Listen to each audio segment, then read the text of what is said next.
Hi, everybody. I'm Scott, And I'm Luke. And I'm Jonathan. and this is the No Way to Hollywood podcast. Yes, it is the No Way. And we never practice before we shoot. Ever. Never ever. Nope. Not even once. This is like raw and uncut, except for the few times when I've cut this. That's Cut this? Sad day. He did. He put some titles in there once too. All right. Well, gentlemen, we are going to continue our walk through AFI's top 100 in this episode. It's more like a limp, but A crawl. Yeah, I don't know what that movie is. Let's go. You go away from that one. Go away from that one. We are starting at number 30 tonight. I really hope there's some good films this time. You'd think by now there'd be good films. Maybe even great films. At number 30, we have Apocalypse Now. I mean, that's a film.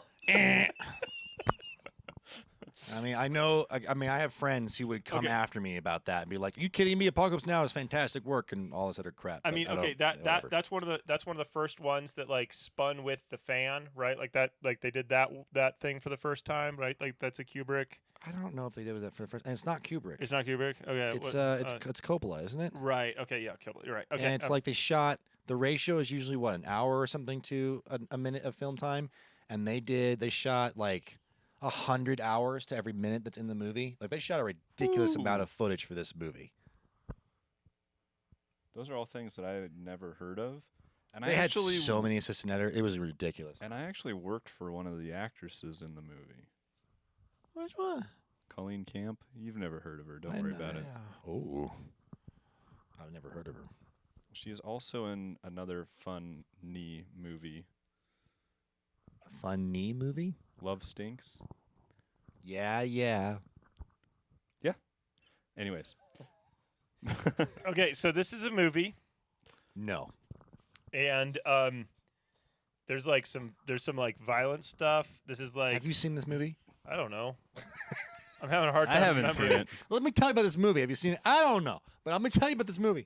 I have seen this movie. This is like I love the smell of napalm in the morning and stuff. Yes, Yeah. yes. Okay. Yeah. Good morning, Vietnam. That's the movie. Good Morning Vietnam. That's a different movie.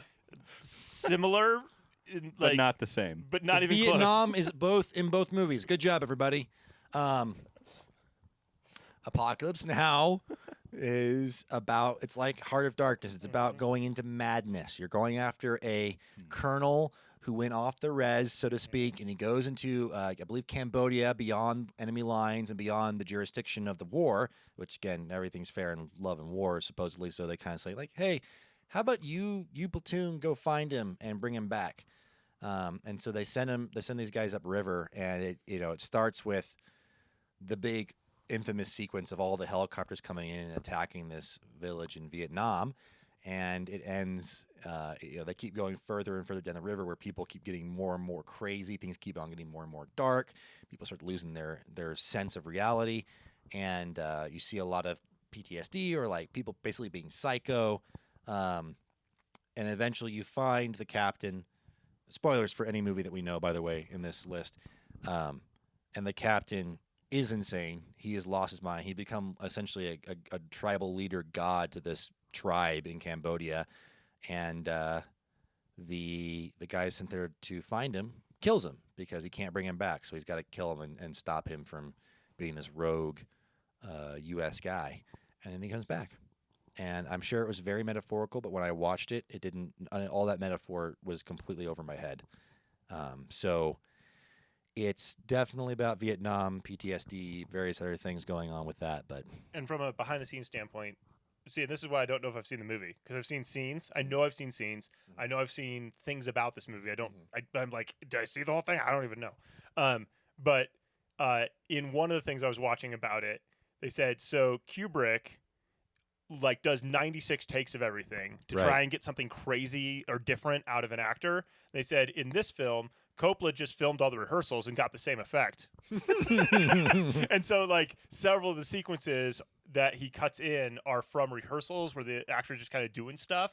And so it just kind of gives a different vibe to it, and you can kind of get a different look. So But- there's two kind of approaches. You could either drive your actors to like, dissipation by like just pushing them, Or you could just be like, hey, I'll just roll the camera all the time and maybe I'll get something awesome. I would suggest. I mean, by the way, Kubrick does have a Vietnam movie. It's called Full Metal Jacket. And the thing about Kubrick versus Coppola's rehearsal recording can be great, and you're going to get a very raw, sense of like it's the first time they're doing it, so it's going to feel authentic, and it could be wild, and like what are they going to do? You'll get that vibe. Kubrick doesn't care about that. Kubrick cares about everything being precisely exactly what he wants it to be, which is why he does 96 takes. And yes, that can drive actors insane. But when Jack Nicholson is actually insane on set and he's walking around with an axe, guess what the effect is when you see it in the movie? He looks like an insane person with an axe. So anyway, Apocalypse Now, it's definitely a cultural moment. It's definitely a piece of art. It's a film history movie for sure. It's Right. it's kind of which this, is why this it's thing. on this. Which is why it's on this list. Yeah, don't care for it, but that's why. So apparently it deserves to be on the list. Well, it makes sense that it's on this list, right? And so because of that, I guess yes, it deserves to be on the list. There's enough people who would believe that it belongs on this list. Because this list was this a cultural touchstone moment in film? If I watch it again, maybe I'll understand it better than the last time I tried That's it. a good but- point. but Yeah, I don't know. maybe if I read Heart of Darkness now, it might make a little bit more sense. Maybe. now. Probably not.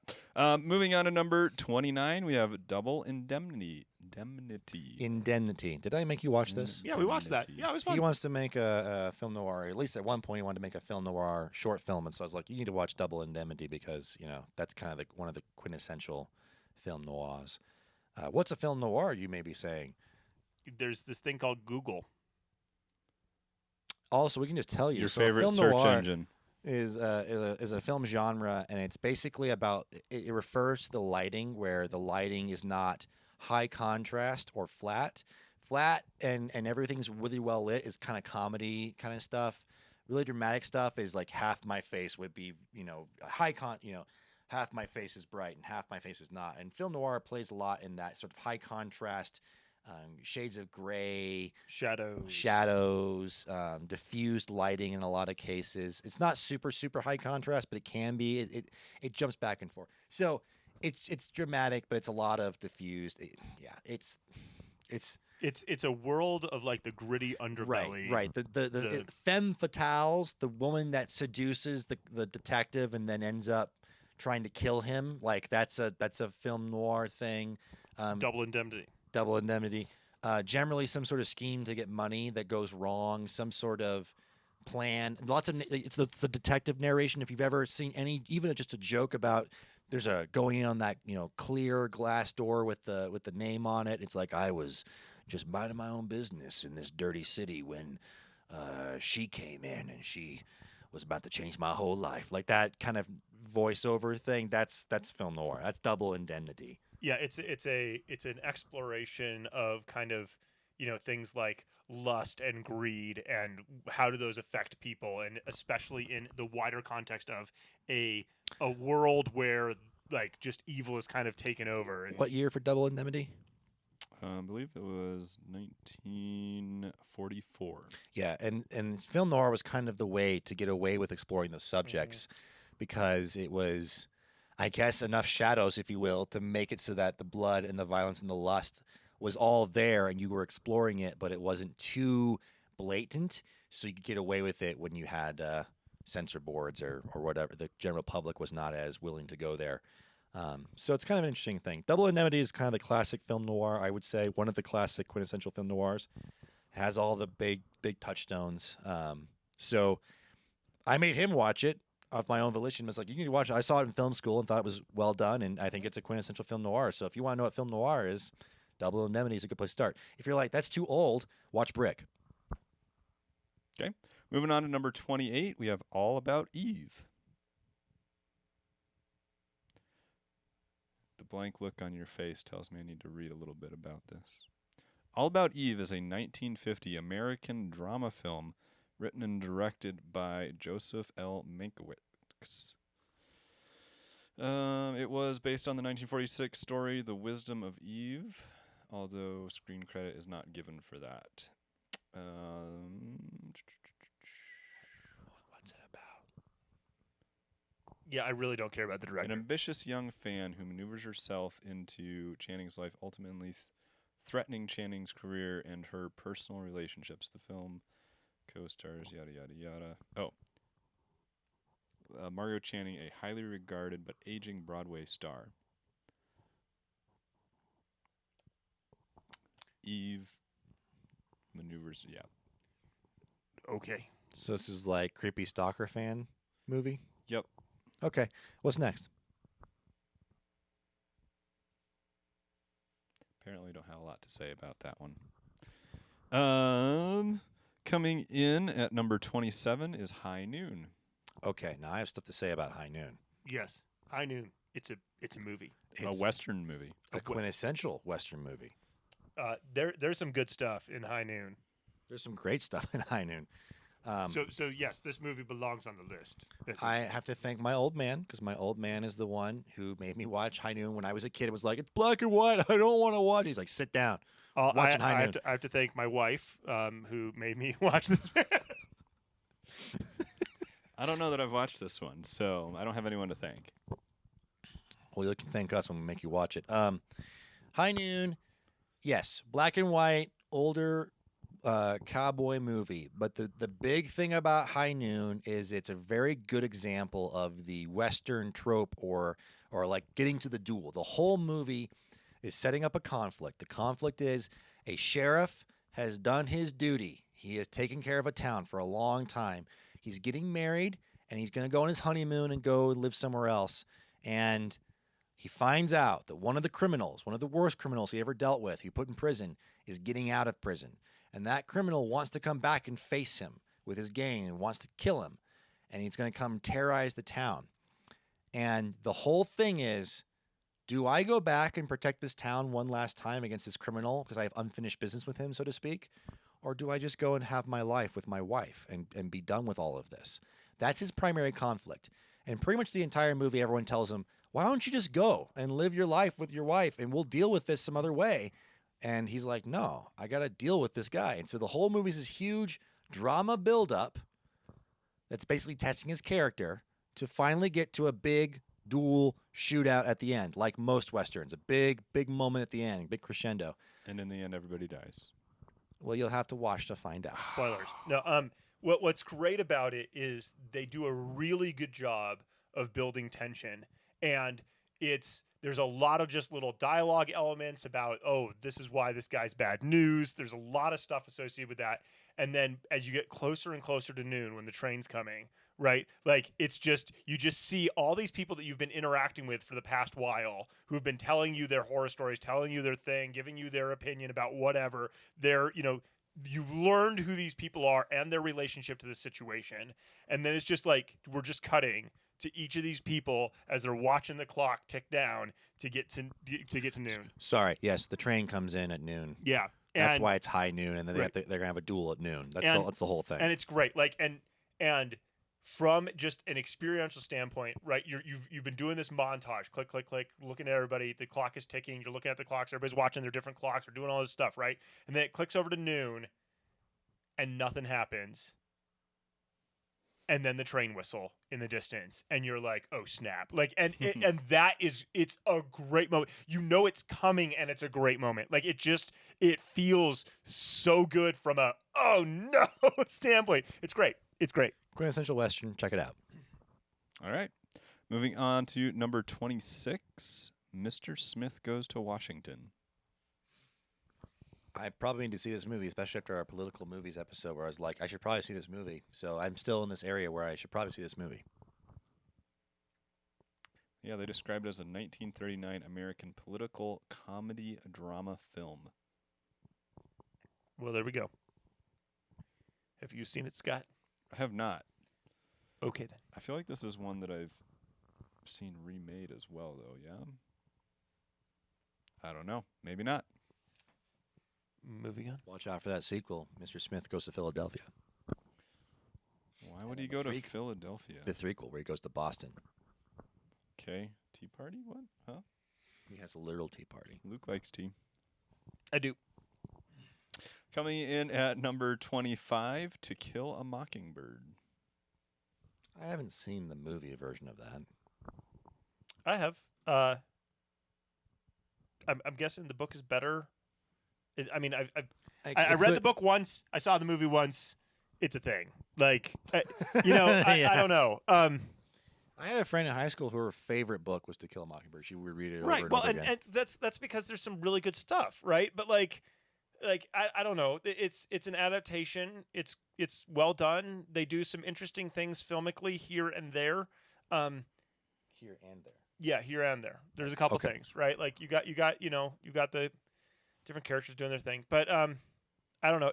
I do not remember the movie or the book really making a huge impact on my life, but that's me being who I am. So sorry about that, everybody. How about you, Scott? I have not seen it. Moving on then.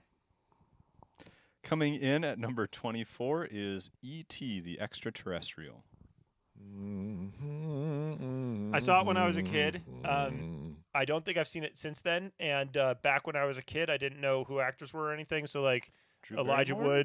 Wood, Drew Barrymore, like no idea. You know, didn't none of that. Elijah's not in there.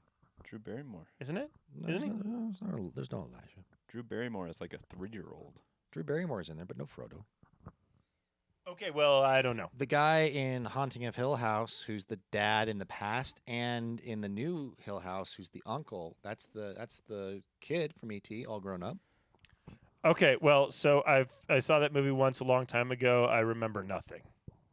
I remember it being a movie when I first watched it that was really scary for me. And as a kid, I was scared of a lot of things. There's some good emotional moments in there, I think.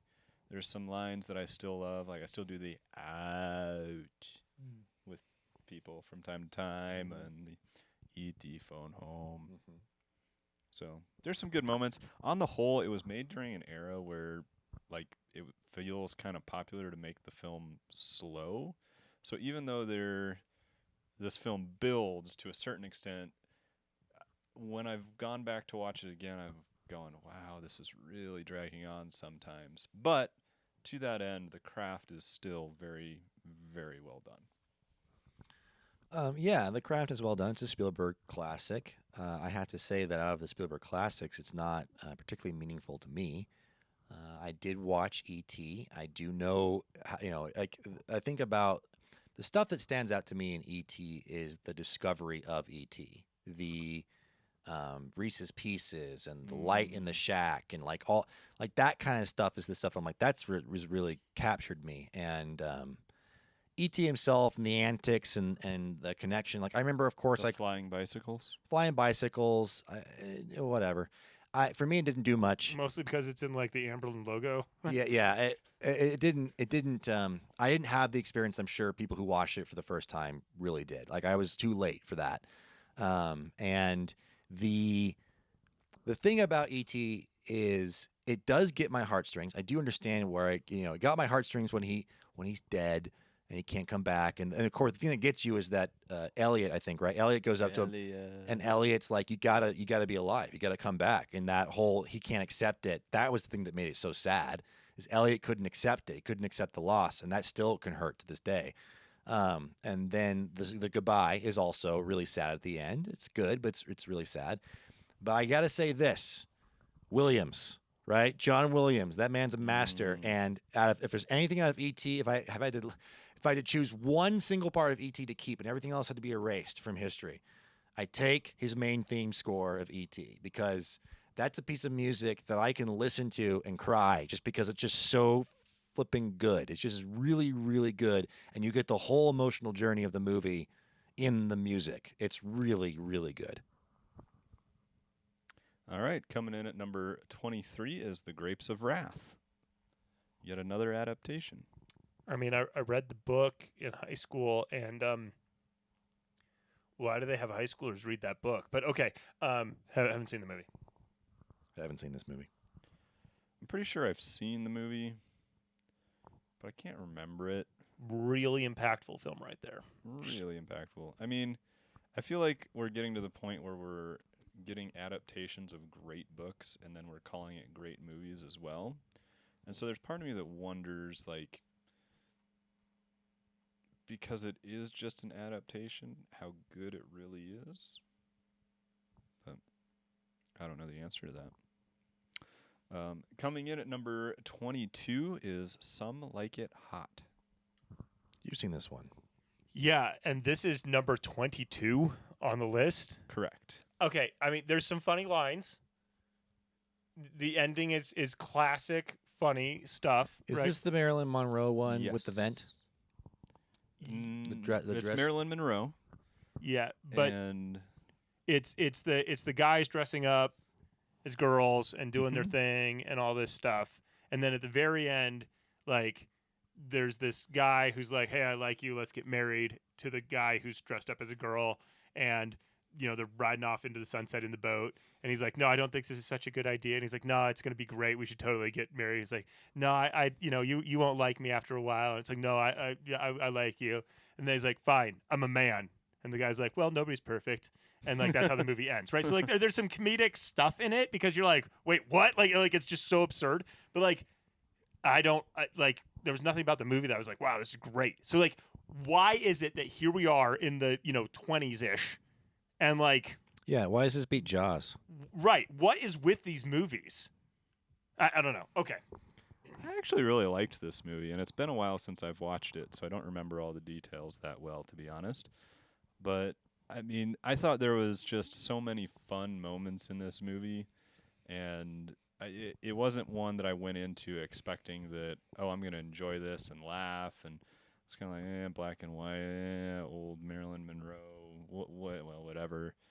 I, I, I thought my experience of the movie was quite good, and I would love to watch it again, and was even considering buying the movie on DVD for quite a while. Um, but you didn't. but I didn't, and I so haven't. why is this number 22? Okay, sorry, I don't know the answer to that one. but yeah, so there's some funny stuff. There is.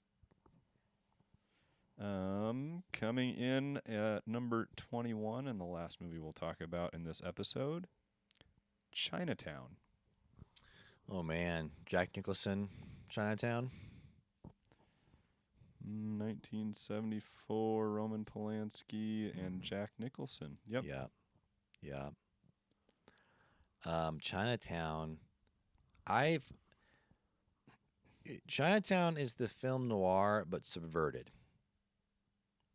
That's the big thing about Chinatown is it took that whole idea, the double indemnity idea, and just twisted it around and did it in such a way that it essentially is a tragedy. I think the score is great. I think that the movie is kind of fun. I think Jack Nicholson does a good turn in it, and it's one of those things. It's one of the well, I don't know when the earliest movie that does something like this is, but it's one of those movies that gets to sort of Game of Thrones levels of oh stuff going on, kind of gross stuff going on when you find out what's really happening. So I think Chinatown's well done. I think it's very intriguing, and there's a mystery, and I think you get attached to everybody, and you want to see. You definitely are hoping that certain things will go down a certain way, and then it's Chinatown, kid. So you had me watch this movie. I did have you watch this movie. I don't remember it. That's how impactful it was to me. I'm pretty sure I haven't seen this movie. Wow, so this was a good list for us. But I'd be curious to see this movie. I think it's worth a watch. Yeah. Yeah. I'd agree. I don't remember it, but yeah. All right, gentlemen, let's go ahead and give our recommendations from this set of 10 movies. To remind you, we had Apocalypse Now, Double Indemnity, All About Eve, High Noon, Mr. Smith Goes to Washington, To Kill a Mockingbird, E.T. the Extraterrestrial, The Grapes of Wrath, Some Like It Hot, and Chinatown. So High Noon. Yeah, High Noon. It's a little long, it's a little slow, but like some of that's pacing. So there you go. You stole my movie. Do it because it's like the other option is like Double Indemnity. So like there you go. Double, yeah. I mean like it's High Noon. It's High Noon. It's High Noon. That's what I would vote out of this. So you wouldn't see that? I was going to go in the face of Luke and actually recommend Some Like It Hot just because I do remember that first experience I had with the movie and actually really enjoying it. That's fine. That's totally okay. So if you want the comedy, the fun, lighthearted movie in this, go watch Some Like It Hot. And if you haven't seen E.T., listen to the main theme by John Williams and call it good. Don't go see the movie. Or, Just or watch listen the to movie, theme. but just try it. Try listening to the main theme. So we'll make his recommendation E.T. just for that sake. No. Listen to the main theme of E.T. It's way faster and it's really good. John Williams. Really good. Thanks for joining us. We'll catch you again next time.